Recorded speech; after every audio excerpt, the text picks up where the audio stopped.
Good day sa inyong lahat.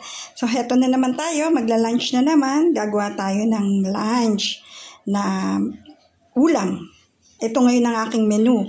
So, kagabi, minarinada ko na yung beef. Siguro alam niyo na yung lulutuin ko. Beef with broccoli and cauliflower. Sasama natin ng cauliflower.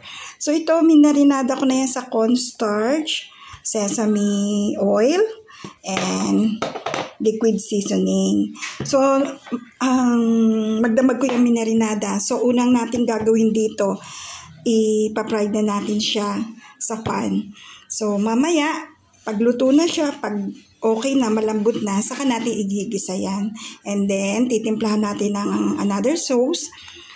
And then, huli na yung gulay ng broccoli at cauliflower, steam lang natin yan. Parang toppings lang yan. So, let's go. Try natin to. Lutuin muna natin to. Okay?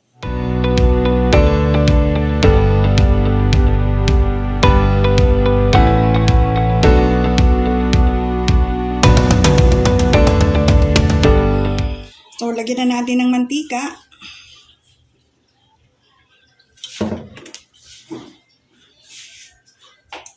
So, ito na yung ating beef na minarinada ko. So, ilagay na natin yan dyan. So,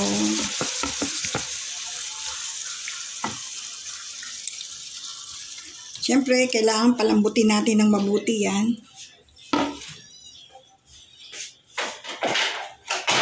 So, ating tatakpan.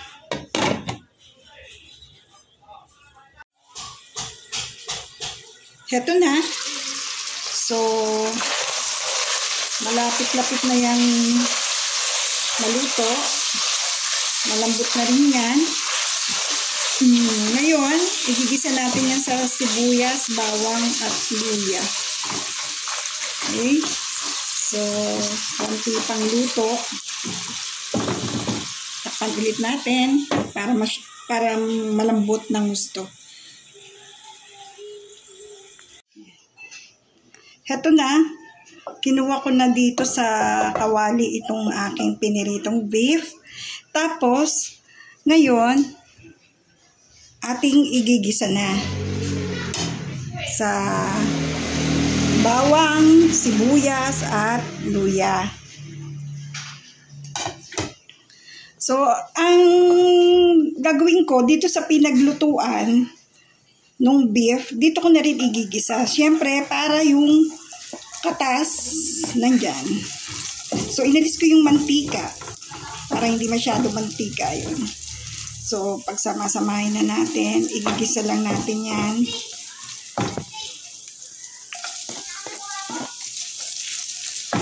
Kung saan ko niluto yung beef. And luya na. Nilalagyan ko ng luya. So, pag yan luto na, ibubuhos natin yung sauce na gagawin ko later. Okay, lulutuin ko muna tong bawang, sibuyas, at luya. And then, mamaya, steam na natin yung gulay, cauliflower, and broccoli. Sinamahan ko ng cauliflower para maiba naman. Usually, yung iba, broccoli lang. Ngayon, sasamahan ko ng cauliflower. I-steam lang yun mamaya. So, mamaya, bubuwasan natin yung sauce dyan. Okay? Pagluto na to. Tara, ito na. Gagawa na tayo ng sauce niya. So, ito, half cup lang dun sa cup na water. And then, lalagyan natin ng oyster sauce. Isang sachet lang na oyster sauce.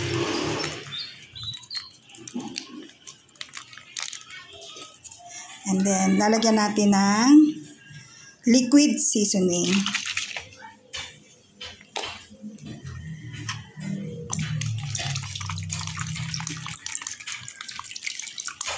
Pampasarap din yan. And then, syempre, soy sauce. Lalagyan natin siya ng soy sauce.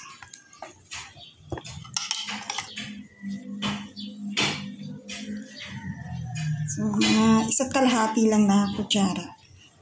Okay? And then, paminta. Konting paminta lang. And then, pagkatapos niyan, syempre, lagyan natin ng sugar. Mga 1 scoop lang na sugar.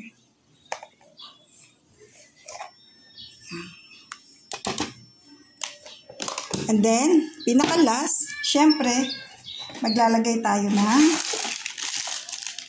cornstarch. Maglalagay tayo ng cornstarch. So, mga 1 kutsara lang. Para hindi naman masyado marami. Okay, dagdagan natin konti. Okay, enough na yan. And then, hahaluin natin. So, yan lang ang pinaka-sauce.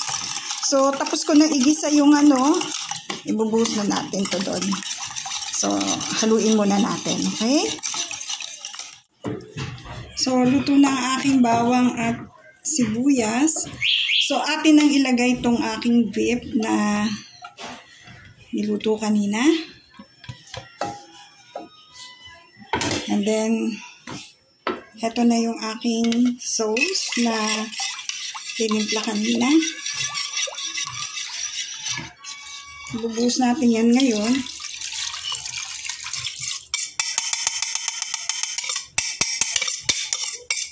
Siyempre, tatakpan natin yan.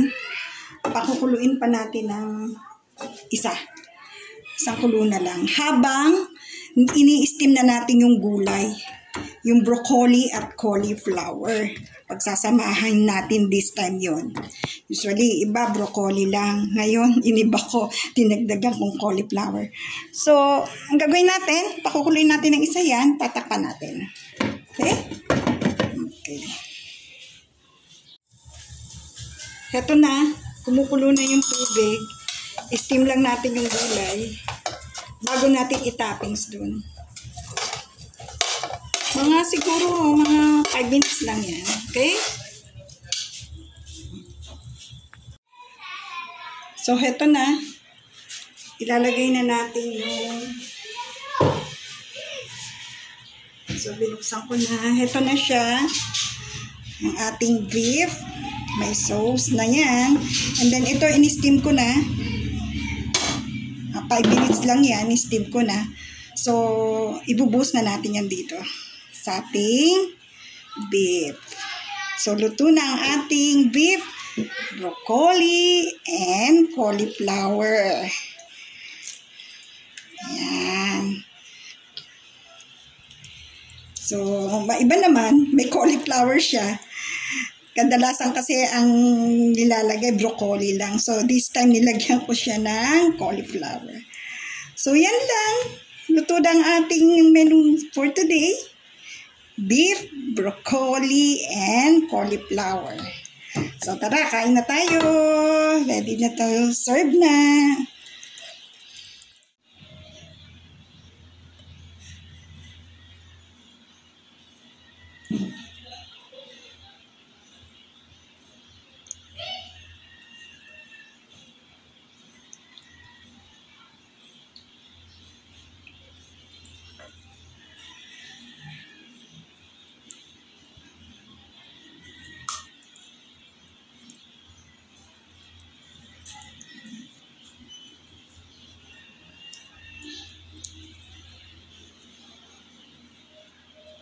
So, yan na po ang ating menu for today. Ang ating beef, broccoli, and cauliflower. So, thank you very much for watching my cooking channel here in Core Sibling Lutong Bahay. Next time, see you next time.